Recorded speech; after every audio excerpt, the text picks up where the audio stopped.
दोस्तों आज की इस वीडियो के अंदर मैं आपको बताऊंगा कि GSTR 1 जब आप उसको फाइल करते हैं और फाइल करने से पहले आप उसकी एक समरी जनरेट करते हैं और ये समरी आप कैसे बनाएंगे इसकी मैं आपको जो है अपनी वीडियो बना चुका हूँ और बना के अपने जो है इसके अंदर लिंक आपको डिस्क्रिप्शन के अंदर दे दूँगा इसका। तो यहाँ पर मैं आपको ये बताना चाहता हूँ कि मैंने जो है अपना GSTR 1 जब मैंने फ़ाइल किया था अप्रैल मंथ के अंदर, तो अप्रैल मंथ के अंदर क्या हुआ कि मेरे जो प्रोडक्ट थे यानी सेल से ज़्यादा रिटर्न, अब मेरे जो कैटेगरी होती है यानी अलग अलग कैटेगरी के मेरे प्रोडक्ट होते हैं जो कि मैं सेल करता हूँ और उसमें जीएसटी का स्लैब भी अलग अलग होता है। तो मेरे सामने जो प्रॉब्लम मैंने फेस की है कि मेरा यानी अप्रैल मंथ के अंदर मेरी जो 18% के जो प्रोडक्ट थे उनकी जो मेरी सेल होती है वो सेल होती है 13,177 17 रुपीज़ की। यानी कि मेरी जो सेल हुई है, अब सेल के अंदर ये जो अमाउंट आपको मैं दिखा रहा हूँ ये टैक्सेबल अमाउंट है, यानी कि टोटल अलग अलग स्टेट वाइज जो है यहाँ पे जितने अलग अलग स्टेट थे और उस स्टेट के अंदर मेरी जो सेल होती है यानी कि जो टैक्सेबल अमाउंट है इसका 18% इस पे जो जीएसटी थी और जीएसटी के साथ ही अब मैंने इसमें जीएसटी का स्लैब लिया हुआ है। अगर मैं इसका 18% जीएसटी निकालता हूँ तो यहाँ पर अगर मैं जैसे ये इसका मैंने जीएसटी परसेंटेज निकाला, ये 18% मैंने सेलेक्ट किया और जब मैं एंटर की प्रेस करता हूँ तो यानी कि ये जो मेरा इसमें सेल के ऊपर जो जीएसटी लगती है यानी 2361, ये अब इसके अंदर सेल होती है और सेल के साथ ही अब यहाँ पर आप देखेंगे रिटर्न, यानी कि मेरी सेल होती है 13,117 रुपये की और रिटर्न आ जाती है 19,980 रुपये की। तो यहाँ पर अब जब आप समरी जब क्रिएट करते हैं यानी कि जब आपको फाइलिंग GSTR 1 फाइल करते हैं तो उस केस में क्या होता है कि आप नेगेटिव अमाउंट, अब यहाँ पे जो क्रेडिट नोट जो है वो आप इसके अंदर एंट्री नहीं कर सकते। तो इस केस के लिए यानी कि ये जो आपका अमाउंट होता है यानी कि रेस्ट अमाउंट, आपकी जो सेल है सेल में से आपने जो माइनस करते हैं यानी कि ये जो समरी जब बनती है यानी जो नेगेटिव अमाउंट है उसमें 18% जो है नेगेटिव अमाउंट होता है। जैसे फॉर एग्जांपल आसाम के अंदर आप देखेंगे नेगेटिव यानी कि रिटर्न आ जाती है। और इसी तरह से जो अलग अलग स्टेट वाइज जिस जिसके अंदर भी 18% है उसी में से आप पॉजिटिव अमाउंट जो आपका रहता है उसमें से आप उसको लेस करेंगे। तो लेस करके जो एक नेगेटिव अमाउंट जब तक पॉजिटिव में कन्वर्ट नहीं होता है जब तक आपकी समरी कंप्लीट नहीं होती है। तो यहाँ पर आप देखेंगे ये मैंने कंप्लीट इसकी समरी बनाई थी, इसके अंदर 12% की जो जितना जीएसटी का था यानी कि उसकी मेरी सेल हुई है और सेल के साथ में 5% का भी होता है, वो सारे प्लस माइनस करने के बाद ये एक फाइनल समरी जनरेट होती है जो कि यहाँ पे 20,000 की मेरी सेल होती है। अलग अलग इसमें जीएसटी यानी 12%, बट 18% का जो जीएसटी का स्लैब था उसमें मेरी सेल होती है 13,117 रुपीज़ की और रिटर्न आ जाती है 9,880 रुपीज़ की। तो अब इसमें से अगर आप ये अमाउंट लेस कर देते हैं, लेस करने के बाद में आपको ये भी स्टेट वाइज यानी कि आपको ये जो माइनस करने हैं जिस जिस स्टेट के अंदर आप देखेंगे कि 18% की जो जीएसटी का स्लैब होगा उसी में से आप ये अमाउंट लेस करेंगे। यानी कि आपने क्या किया, जितनी आपकी सेल हुई थी तो सेल में से ये अमाउंट आपका नेगेटिव अमाउंट जहाँ जहाँ पर भी है 18% आप देखेंगे यहाँ पर भी ये 18% है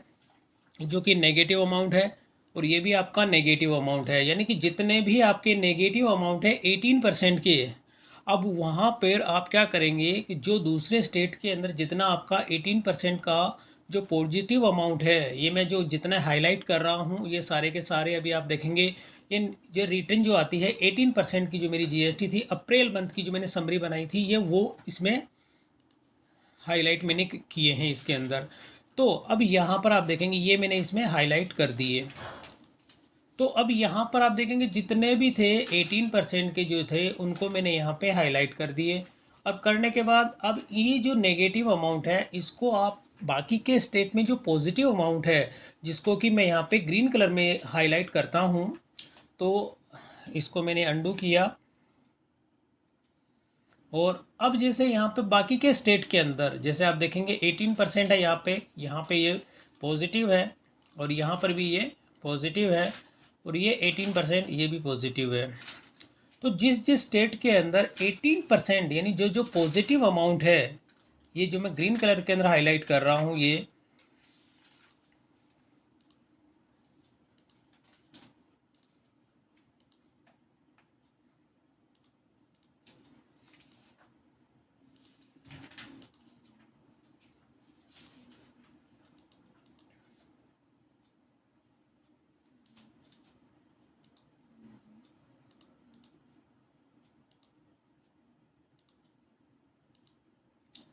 तो यहाँ पर आप देखेंगे कि दो कलर से मैंने हाईलाइट किए, यानी कि एक मैंने इसमें जो ऑरेंज कलर और ग्रीन कलर, तो ऑरेंज कलर वाले जो हैं सारे रिटर्न जो आए थे वो नेगेटिव अमाउंट है। तो रिटर्न जो अमाउंट आता है उसकी टोटल अगर मैं करता हूँ यहाँ पे टैक्सेबल अमाउंट की, तो यहाँ पे ये टोटल यहाँ आ जाती है। ये जो मैंने इसमें और ग्रीन कलर की जो है वो यहाँ पे मैंने ये ग्रीन कलर किया, और ये जो ऑरेंज कलर का था, इस ऑरेंज कलर का मैं यहाँ पे ये हाईलाइट कर देता हूँ। तो आप देखेंगे दोनों जो अमाउंट था, यानी कि मेरी सेल जो है वो कम होती है, रिटर्न मेरे पास ज़्यादा आती है। तो ये रेस्ट अमाउंट आपके पास जितना बचता है माइनस के अंदर देखेंगे कि 6,763 रुपये का बैलेंस आपके पास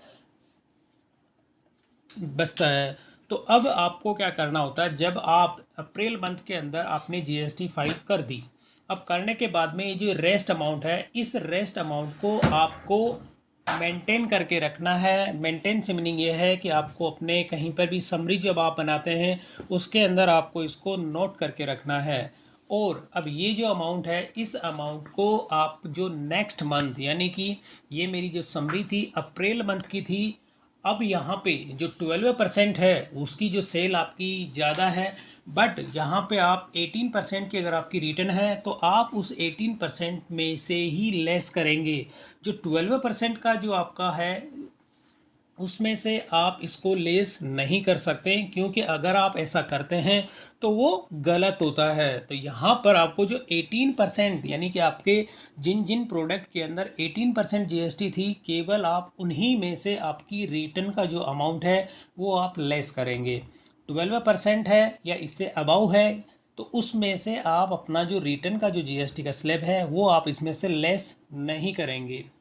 तो अब ये जो अमाउंट है, यानी कि यहाँ पे आप देखेंगे 6,763 का जो अमाउंट है, ये आपकी नेक्स्ट मंथ से मीनिंग ये है कि अब मुझे जो है अप्रैल के बाद मई मंथ जो है, मई का GSTR 1 मुझे फाइल करना है। तो अब ये इस अमाउंट का सेटलमेंट होगा मई के अंदर।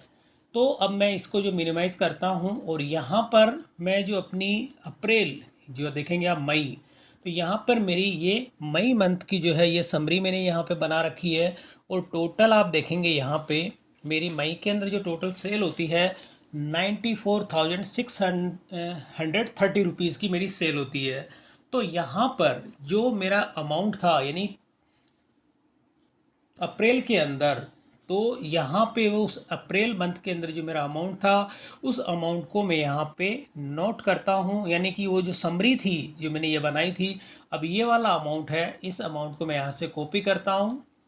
और कॉपी करने के साथ ही आप उसमें मतलब या तो नोट कर लें या मैनुअल जो भी आपको टाइप करना है, मैं यहाँ पे कर देता हूँ वैल्यू।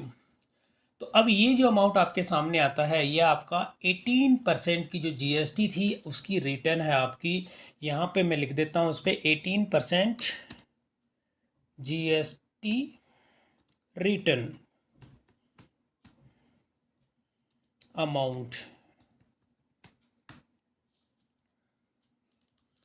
तो ये जो अमाउंट है, अब ये वाला आपका जो नेगेटिव में जो अमाउंट था, अब यहाँ पे जो 18% का जिस स्टेट के अंदर भी है, जैसे यहाँ पे, तो ये अमाउंट आपको लेस करना है। तो यहाँ पर आपको, जैसे मैं इसमें से नेगेटिव है ये मैं अभी हटा देता हूँ ये, और अब यहाँ पे आपको जितने जो पॉजिटिव आपका अमाउंट है, जिस स्टेट के अंदर सबसे ज़्यादा यानी 18% जीएसटी है, उसमें जिसका हाईएस्ट अमाउंट है उसमें से आप इसको लेस कर देंगे। तो यहाँ पे आप देखेंगे महाराष्ट्र के अंदर 18% जो जीएसटी है यहाँ पे, उसका टैक्सेबल अमाउंट यहाँ पे आ रहा है 8,253। तो अब यहाँ पर आपका जो ये अमाउंट था इसमें से आप इसको लेस कर देंगे। तो यहाँ पर आप क्या करेंगे, ये जो आपका अमाउंट है इस अमाउंट को आप नोट करके लिखें, या जो भी है ये 6,763 का जो अमाउंट है इसमें से आप लेस कर देंगे। यहाँ पर मैंने जैसे महाराष्ट्र है, इसमें मैं क्लिक करता हूँ और यहाँ पे इक्वल का सिंबल मैंने लगाया और माइनस जो आपका अमाउंट था 6,763 रुपये, ये मैं इसमें से लेस कर दूंगा और मैंने किया एंटर। तो अब यहाँ पर जो है महाराष्ट्र की मेरी जो है ये समरी यहाँ हो जाती है 1,490 रुपीज़, और मेरी जो सेल है यहाँ पे वो सेल भी इसमें से लेस हो जाएगी, यानी टैक्सेबल अमाउंट इसमें से लेस हो गया। तो ये आपकी इस तरह से जो है समरी तैयार होती है। यानी कि आपको क्या करना है, किसी भी यानी कि अगर किसी मंथ के अंदर आपकी सेल जो है कम होती है और सेल की बनिस्पत आपके पास रिटर्न जो ज़्यादा आती है, तो उसका सेटलमेंट आप नेक्स्ट मंथ के अंदर करेंगे। और नेक्स्ट मंथ के अंदर भी जो आपका जीएसटी का स्लैब रहता है, यानी कि आपका अगर 18% का है तो आप 18% की जीएसटी में से ही वो अमाउंट लेस करेंगे। अगर आपका 12% है या अदर कोई 5% है या 28% है, तो जो आपका जीएसटी का स्लैब है, यानी कि जो प्रोडक्ट आपके रिटर्न आते हैं और जिसमें जितना जीएसटी अमाउंट, जो जीएसटी का स्लैब है, वो ही स्लैब आपको जो दूसरे जो प्रोडक्ट आपके सेल होते हैं और उसी में जो जीएसटी के जो परसेंटेज होते हैं, यानी कि जो स्लैब है, उसी में से आप लेस करके अपना ये जो समरी है इसको कंप्लीट करेंगे। और कंप्लीट करने के बाद आप पोर्टल पे ये सारी की सारी जो डिटेल है वो उसको आप फिल करेंगे। अब मैं क्या करूँगा कि मेरे को जो है GST-R1 फाइल करना है, कल उसकी लास्ट डेट है, तो इसीलिए मैंने आपको एक ये जो प्रॉब्लम मैंने फेस की है वो ही मैं आपके साथ में शेयर कर रहा हूँ। तो इस तरह से ये जो मैंने आपको गाइड किया है, ये मैंने जो हमारे सीए हैं उनसे कंसल्ट किया है और उन्हीं की बनिस्पत, यानी जो उन्होंने मुझे गाइड किया है और उसी गाइड के हिसाब से, और साथ ही जीएसटी की जो हेल्पलाइन है उस पर भी मैंने इस चीज़ को जो है गाइड उन्होंने मुझे किया है कि आपको इस तरह से अगर कोई भी आपकी रिटर्न आती है तो आपको एक नेक्स्ट मंथ के अंदर उस अमाउंट का आप सेटलमेंट करेंगे। तो दोस्तों, इस तरह से आपको कोई भी अगर जीएसटी के अंदर सेल से ज़्यादा अगर रिटर्न आती है तो आप नेक्स्ट मंथ के अंदर उस अमाउंट का सेटलमेंट कर सकते हैं जीएसटी स्लैब के अकॉर्डिंग। तो दोस्तों, अगर वीडियो पसंद आई तो इसे लाइक और शेयर करें और मेरे चैनल को सब्सक्राइब करना ना भूलें।